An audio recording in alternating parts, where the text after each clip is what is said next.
When I was about 21 years old, I really felt a calling to ministry. I spoke to my pastor at the time, Dr. Mitch Hamilton, and he asked me a question, and that question was, what does your wife think about it? Because God will not call you into anything that he doesn't call your wife into as well. Well, I didn't like his answer. So I went to my best friend, Dr. Scott Guffin. I think the Lord's calling me into ministry, and you and I can do a lot of great things together. And guess what question he asked me? What does your wife think about this? I went into corporate finance, and I did that for about 17 years. And after about 17 years, the Lord began to foster that calling and that passion again in my life. And it was kind of odd because I had had a very successful business career. You know, I had climbed the corporate ladder. And as the Lord began to call me into ministry, it was an odd calling because for all practical purposes, there's no reason that I should have been discontented with the success that I had in finance. Yet there was just something within me that was discontented.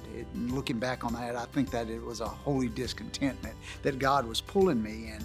But I didn't want to be a pastor, you know, because I had gotten used to the lifestyle, I had gotten used to the income, I had gotten used to a lot of the things that the world has to offer, and I didn't want to leave that. And I didn't want to have to tell my wife again, because I remember 21 years ago that she said, I am not called to be a pastor's wife. And so it was an interesting thing. I ran from God for about 3 to 6 months, and things just within my soul got worse and worse and worse. And he led me to that passage of scripture in Matthew chapter 6, where it says, no man can serve two masters. He'll either love the one and hate the other. You can't serve both God and mammon. And so that was the line in the sand that God was drawing for me.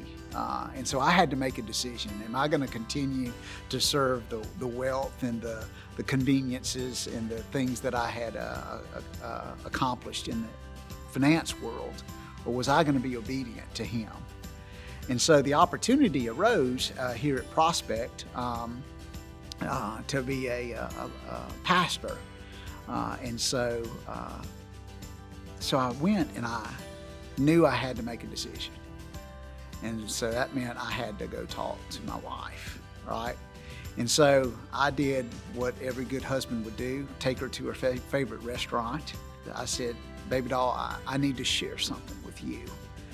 And she began to weep. And she said, you don't have to tell me anything, baby doll. And I'm like, what do you mean? Because I hadn't told anybody. She said, you have to resign as CFO and you have to become a pastor. And I'm like, how did you know that? And she said, because just as the Lord took 17 years to prepare you, he's been preparing me to be a pastor's wife.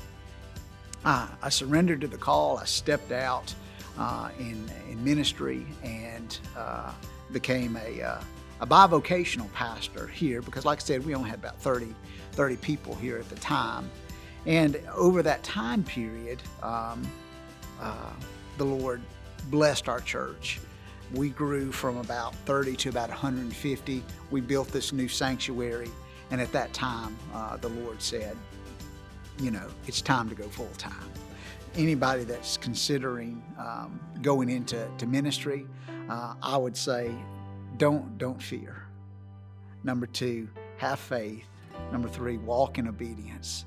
And watch this. The last one, which is probably the greatest, is have great expectations.